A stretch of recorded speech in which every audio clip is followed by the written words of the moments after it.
स्वागत है आप सभी का टीवी 27 न्यूज पर। आपके साथ मैं हूं शिवानी ठाकुर। बुलेटिन की शुरुआत करेंगे। प्रधानमंत्री नरेंद्र मोदी तमिलनाडु के 2 दिवसीय दौरे पर हैं। प्रधानमंत्री नरेंद्र मोदी ने एमके स्टालिन के गढ़ तमिलनाडु में चुनावी रैली को संबोधित किया। इस दौरान सुरक्षा को लेकर पुख्ता इंतजाम किए गए। इस मौके पर पीएम मोदी ने विपक्ष पर जमकर निशाना साधा। प्रधानमंत्री ने कहा कि यूपीए की सरकार में सिर्फ घोटाले की खबरें आती थी। डीएमके की विचारधारा तोड़ने वाली विचारधारा है। तमिलनाडु में एनडीए को समर्थन मिल रहा है।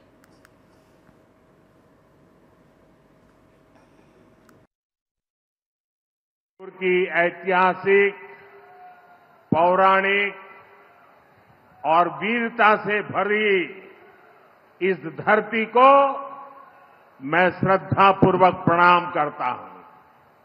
मैं यहां विराजमान जलगंडेश्वर शिव और भगवान मुरुगन के चरणों में नमन करता हूं। ब्रिटिश रूल के खिलाफ इस धरती पर बहुत बड़ी क्रांति हुई थी और वही वेलूर फोर्ट और वेलूर की धरती एक बार फिर हिस्ट्री बनते देख रही है। बीजेपी और एनडीए को तमिलनाडु में अपार जन समर्थन मिल रहा है।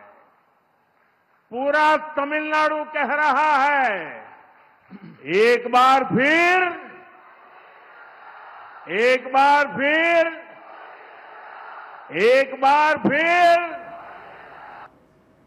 उत्तर प्रदेश के मुख्यमंत्री योगी आदित्यनाथ ने लोकसभा चुनाव को लेकर के बीजेपी की तैयारियों की कमान अपने हाथ में थाम ली है।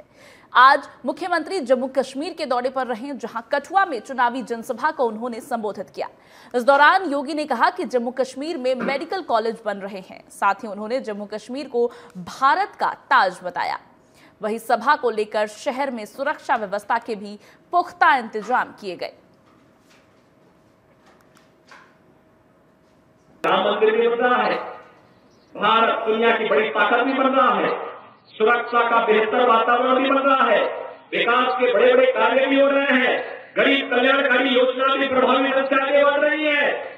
अगर जनता जनार्दन वोट ही न देती, क्या हम उत्तर प्रदेश देश के सबसे बड़े राज्य को संभाल पाते? क्या जो जम्मू कश्मीर की स्थिति थी, यहां पर पाकिस्तान प्रस्त आतंकवादी किस तरीके से तबाही मचाए गए थे, लेकिन उत्तर प्रदेश के अंदर जो सत्ता के संरक्षण में जिस प्रकार की अराजकता थी, हर दूसरे दिन दंगा होता था, कर्फ्यू लगता था, महीनों कर्फ्यू रहता था।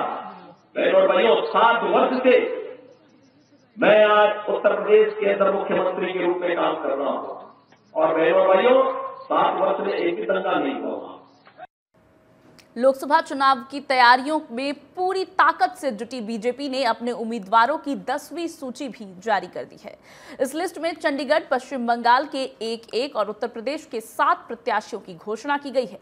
बीजेपी ने चंडीगढ़ लोकसभा सीट से संजय टंडन और पश्चिम बंगाल के आसनसोल सीट से SS अल्हूवालिया को अपना उम्मीदवार बनाया है। बता दें, बीजेपी ने पहले आसनसोल से भोजपुरी गायक पवन सिंह को चुनावी मैदान में उतारा था, लेकिन उन्होंने इस सीट से चुनाव लड़ने से इनकार कर दिया था। इस लिस्ट में यूपी के मैनपुरी से जयवीर सिंह ठाकुर, कौशाम्बी से विनोद सोनकर, फूलपुर से प्रवीण पटेल, इलाहाबाद से नीरज त्रिपाठी, बलिया से नीरज शेखर, मछली शहर से VP सरोज और गाजीपुर से पारसनाथ राय को कैंडिडेट बनाया गया है।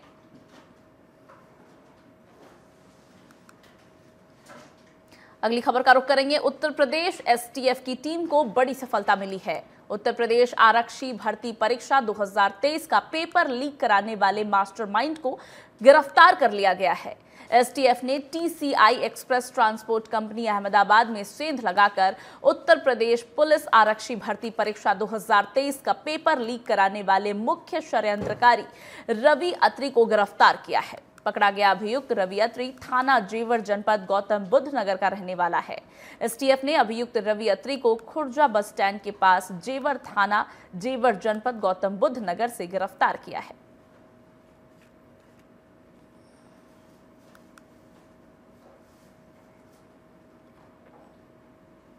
मैनपुरी में लोकसभा सीट से बीजेपी के प्रत्याशी जयवीर सिंह होंगे। बीजेपी ने मैनपुरी लोकसभा सीट से जयवीर सिंह को टिकट दी है। बता दें कि जयवीर सिंह वर्तमान में मैनपुरी सदर सीट से विधायक हैं। सपा प्रत्याशी डिंपल यादव के खिलाफ जयवीर सिंह लोकसभा चुनाव लड़ेंगे। आपको बता दें कि आज ही उम्मीदवारों की सूची आई है, जिसमें मैनपुरी से जयवीर सिंह डिंपल यादव के खिलाफ चुनाव लड़ेंगे। बीजेपी ने भी अपने 10वीं लिस्ट अपने उम्मीदवारों की जारी कर दी है। लोकसभा चुनाव की तैयारियों में जुटी बीजेपी ने 10वीं सूची में तमाम दिग्गजों को उतारा है। मैनपुरी सीट की अगर बात करें तो मैनपुरी से जयवीर सिंह प्रत्याशी चुने गए हैं, जो सपा के प्रत्याशी डिंपल यादव के खिलाफ लड़ेंगे।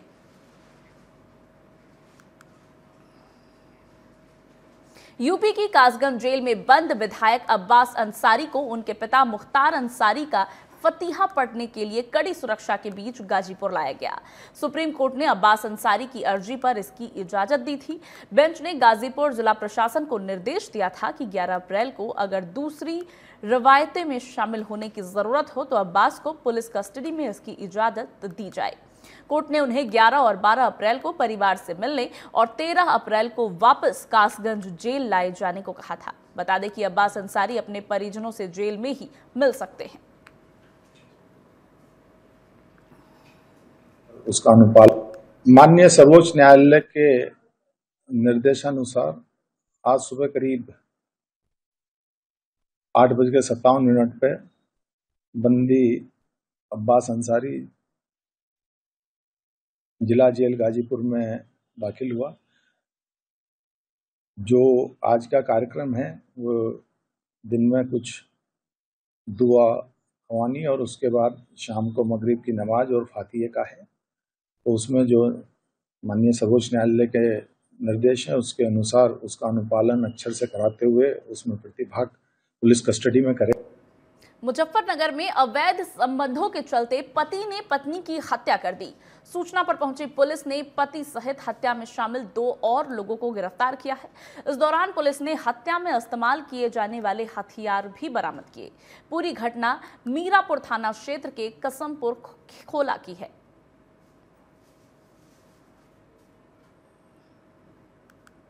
एक हत्या की घटना का सफल अनावरण किया गया है। दिनांक 3 अप्रैल 2024 को थाना मीरापुर पर एक एक्सीडेंट का मुकदमा लिखवाया गया था, जिसमें तहरीर दी गई कि एक पति पत्नी मोटरसाइकिल से जा रहे थे और उनका ट्रैक्टर से एक्सीडेंट हुआ। पत्नी की ऑन द स्पॉट मृत्यु हो गई और पति जो है वो मिलिट्री हॉस्पिटल मेरठ में रेफर होकर के एडमिट हो गया है। जब इसकी बहुत डिटेल में जब इसकी जांच की गई, सीसीटीवी कैमरास का विश्लेषण किया गया, पोस्टमार्टम रिपोर्ट का विश्लेषण किया गया, एम्बुलेंस स्टाफ का बयान लिए गए, तहरीर लेखक के बयान लिए गए, तो इससे ये बात सामने आई कि एक्सीडेंट नहीं, दरअसल ये लोकसभा चुनाव के तीसरे चरण के लिए नामांकन 12 अप्रैल से 19 अप्रैल तक होगा। मैनपुरी में नामांकन प्रक्रिया के लिए तैयारी पूरी कर ली गई है। कड़ी सुरक्षा के बीच नामांकन करवाया जाएगा। इस दौरान 3 लेयर की पुलिस की तैनाती की जाएगी। बता दें कि कचहरी परिसर में जिलाधिकारी कोर्ट में नामांकन प्रक्रिया होगी। इसको लेकर एसपी सिटी राहुल मिठास ने ज्यादा जानकारी दी है।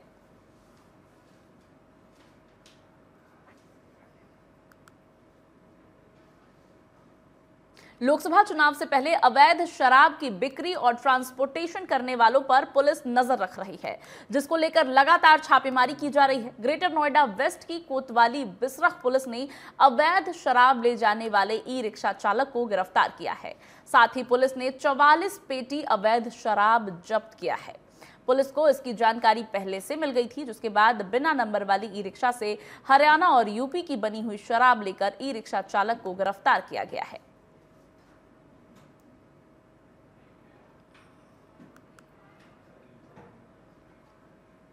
कासगंज में कादरगंज गंगा पर नहाने गया युवक अचानक लापता हो गया। 3 दिन के बाद युवक का शव पानी में तैरता मिला। बता दें कि 8 अप्रैल की शाम को गंगा में नहाने गया युवक वापस नहीं लौटा था। सूचना पर पहुंची पुलिस ने युवक के शव को पंचनामा भरकर पोस्टमार्टम के लिए भेजा है और मामले की जांच में जुट गई है।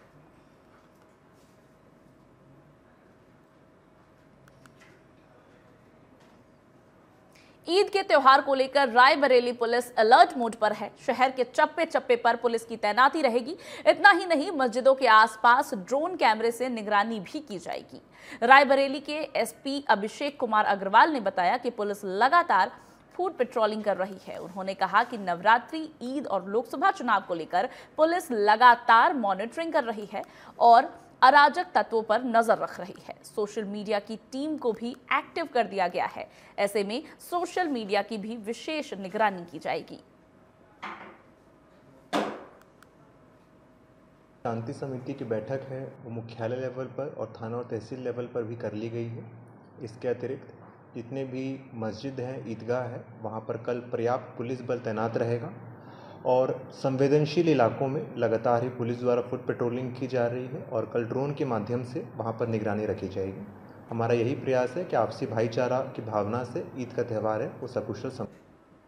साहिबगंज जिला के जिरवावाड़ी में क्षेत्र में नवरात्र और ईद उल फितर पर्व को लेकर शांति समिति की बैठक आयोजित हुई।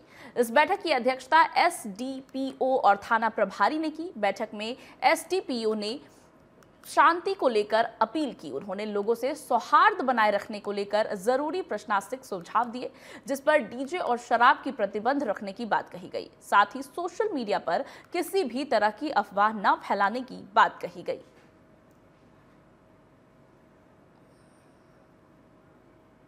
जिरवावाड़ी थाना में चैती दुर्गा, रामनवमी, सरहुल और ईद उल फितर को लेकर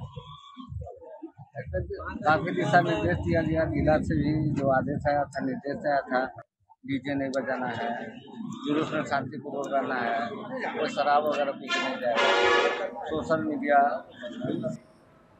बुलेटिन में एक छोटे से ब्रेक के लिए रुकेंगे, जल्द लौटेंगे। आप देखते रहिए टीवी 27 न्यूज। ब्रेक के बाद एक बार फिर से आपका स्वागत है। सीधे आपको छिंदवाड़ा लेकर चलते हैं, जहां मुख्यमंत्री डॉक्टर मोहन यादव जनसभा को संबोधित कर रहे हैं। क्या कुछ कह रहे हैं, आप भी सुनिए। क्या मुसलमान, आपने खूब डराया था, लेकिन मैं धन्यवाद देना चाहूंगा, पूरा देश इकट्ठा होकर के शिलान्यास के समय भी सबके साथ थे और जिनने 70 साल तक मुकदमा लड़ा था उनकी अच्छाई थी कि उनने कहा था कि जिस दिन कोर्ट जिता देगी मैं खुद उस शिलान्यास में शामिल होऊंगा, लेकिन वो तो तैयार, लेकिन कहेगा अरे वोट।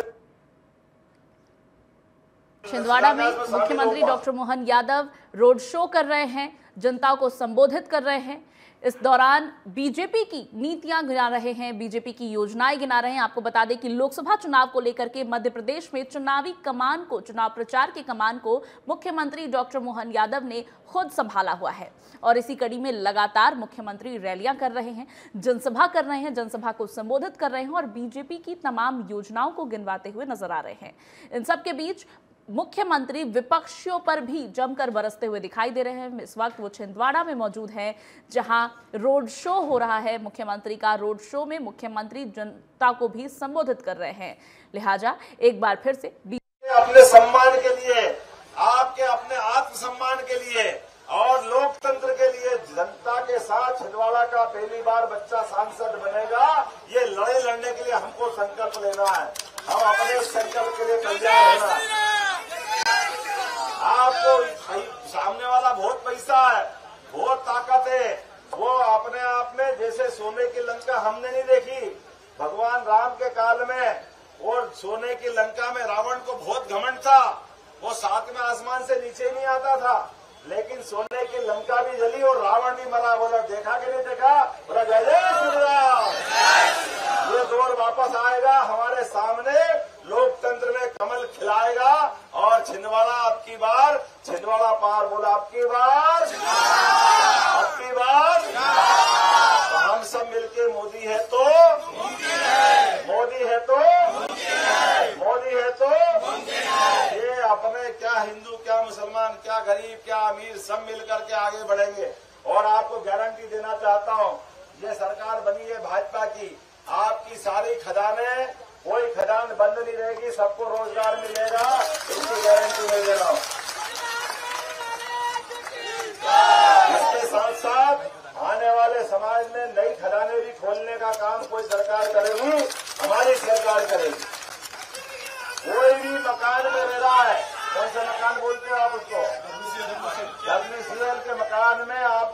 नहीं निकालेगा, सब अपने मकान में रहोगे, ये अधिकार भाजपा देगी। इतना ही नहीं, आने वाले समय में नए नए काम करने के कारखाने, जिसमें हमारी माता बहनें भी काम कर सके और भाई बहन भी काम कर सके। ये दुकानें और काम धंधे वाले अपनी दुकानों की आय भी बढ़ाएंगे और गरीब को काम धंधा भी मिलेगा। ये हमारी सरकार ने निर्णय किया। एक के बाद एक बहुत सारे निर्णय हमने किए। आने वाले समय में प्रत्येक योजना का लाभ हम देंगे। मेरी अपनी ओर से एक ही निवेदन है, 19 तारीख तक ये बहुत पैसे बांटे, पता नहीं क्या क्या बांटेंगे, लेकिन सब ले लेना, लेकिन वोट मत देना। ये आप तय कर लेना कि भैया तुमने हमारे से लूट के अपने पास रखा था, आप हेलीकॉप्टर में घूम रहे हो तो पेट्रोल हमारी छाती पे से हमारा नोच नोच के ले गए, वो सारा हिसाब चुकता करना पड़ेगा। बोलो सब तैयार हो? सब तैयार है? हाथ उठाओ, बांध लो मुट्ठी अपनी, इधर से जहां तक देख रहा हूं मुट्ठी बांधो अपनी, और कहो कि एक वोट भाजपा को पड़ेगा और हम अपने छिंदवाड़ा का बच्चा सांसद बनाएंगे। बोलो सब तैयार है? तो आप मेरे साथ बोलो, भारत माता की, भारत माता की, भारत माता की, नरेंद्र मोदी जिंदाबाद, छिंदवाड़ा की जनता जिंदाबाद, छिंदवाड़ा का भावी सांसद जिंदाबाद। आप सबको नमस्कार, बहुत बहुत धन्यवाद। बहुत बहुत धन्यवाद। नमस्कार करता साथ चले,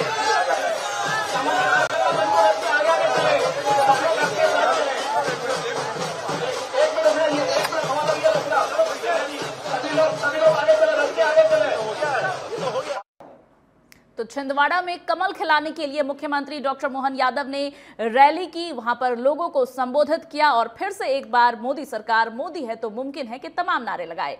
फिलहाल खबर में आगे बढ़ेंगे। रायपुर में मतदाताओं को जागरूक करने के लिए निर्वाचन आयोग ने नए निर्देश जारी किए हैं। आपको बता दें कि लोकसभा चुनाव को शांतिपूर्ण तरीके से कराने के लिए निर्वाचन आयोग की तरफ से लगातार निर्देश जारी किए जा रहे हैं। एक बार फिर से निर्वाचन आयोग ने लोकसभा चुनाव को शांतिपूर्ण कराने के लिए तमाम जरूरी दिशा निर्देश दिए हैं। लोकसभा चुनाव के दौरान पुलिस प्रशासन की पुख्ता मौजूदगी हो, सोशल मीडिया पर किसी तरह की अफवाहें न फैलाई जाए, आचार संहिता का किसी तरह से उल्लंघन ना हो, इन तमाम चीजों की विशेष निगरानी की जा रही है। निर्वाचन आयोग लगातार कोशिश कर रही है कि किसी भी तरीके से लोकसभा चुनाव में कोई विघ्न न आए। इसको लेकर के कलेक्ट्रेट में एक सभा की गई। मतदाताओं को जागरूक करने के लिए निर्वाचन आयोग के द्वारा नई पहल की जानी है। आपको बता दें कि इस बार निर्वाचन आयोग न केवल ये सुनिश्चित करने की कोशिश कर रहा है कि मतदाता वोट केंद्र तक पहुंचे, बल्कि ईवीएम का बटन भी दबाकर लौटे, 100% मतदान हो, इसका भी ध्यान निर्वाचन आयोग रख रही है। इसी को लेकर मतदाता जागरूकता अभियान चलाए जा रहे हैं कई जगहों पर। कलेक्ट्रेट के रेड क्रॉस में निर्वाचन आयोग की अहम बैठक हुई, जिसमें मतदाताओं को जागरूक करने के लिए नई पहल निर्वाचन आयोग की तरफ से की गई है।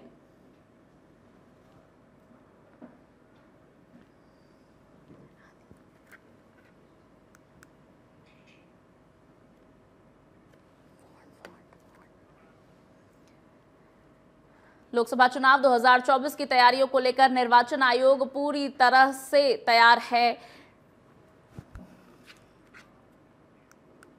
और अब खबर में आगे बढ़ेंगे। दंतेवाड़ा में नाबालिग बच्चे अक्सर ही बिना लाइसेंस गाड़ी चलाते नजर आते रहते हैं।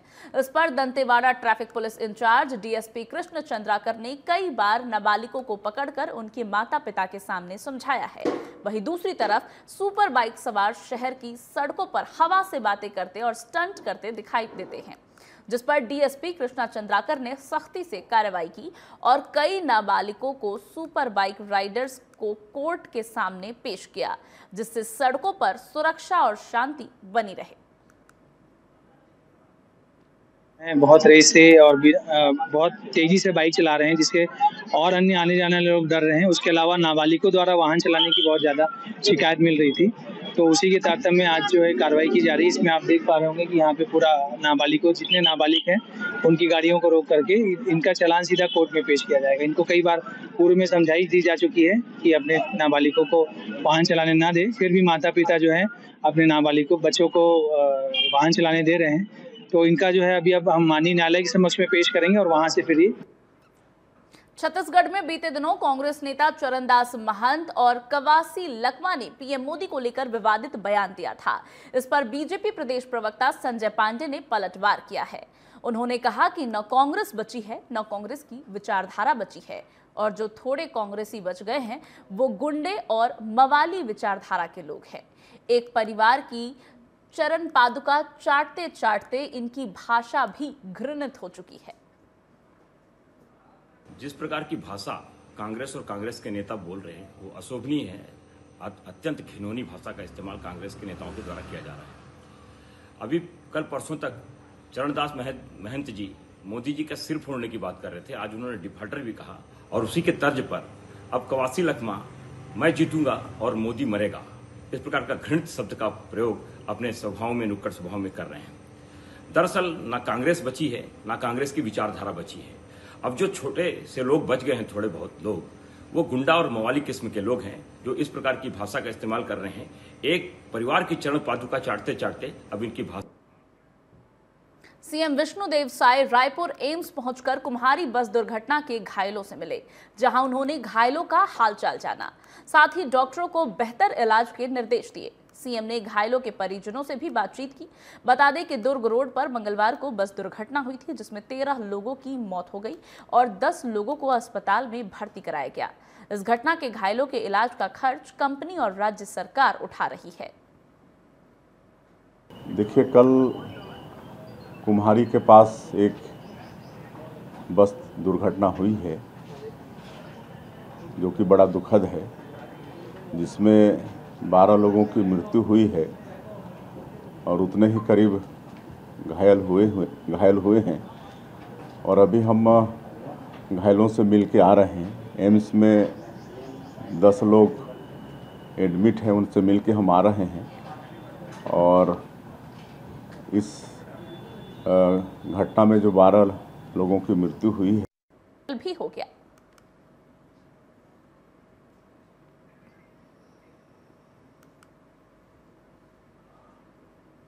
स्वामी जीतानंद महाराज इन दिनों भिंड के प्रवास पर हैं और लोगों को योग साधना के गुण सिखा रहे हैं।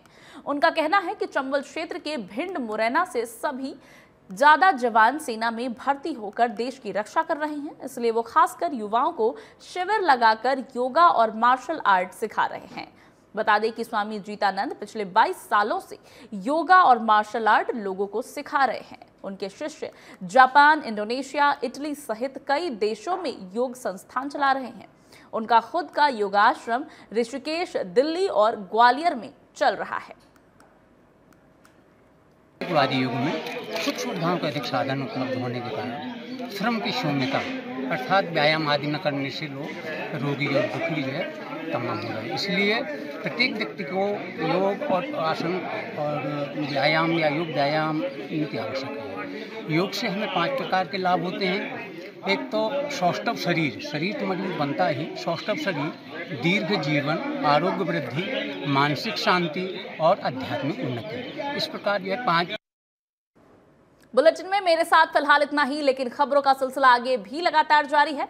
आप बने रहिए हमारे साथ, देखते रहिए TV27 न्यूज।